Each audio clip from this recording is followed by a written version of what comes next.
ممر دياتلوف.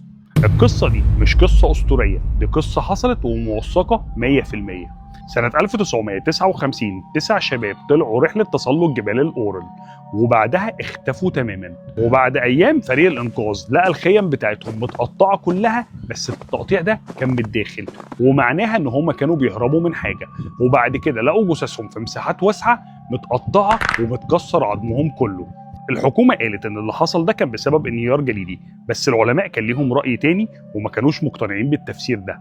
وسنة 2014 اتشكل فريق بحث حط ميكروفونات تحت الجليد في المنطقة، ولقوا ذبذبات غريبة أقل من التردد البشري ونبضات، وكأن في آلة موجودة في المنطقة دي. المنطقة تعتبر منطقة سوداء على جبال الأورل، بس الحكومة بتعتبر إن اللي بيحصل فيها أمور طبيعية، والعلماء مش مقتنعين بالكلام ده، والسكان المحليين بيقولوا إن اللي بيحصل في المنطقة دي شيء مش طبيعي ووراه حاجة خارقة للطبيعة.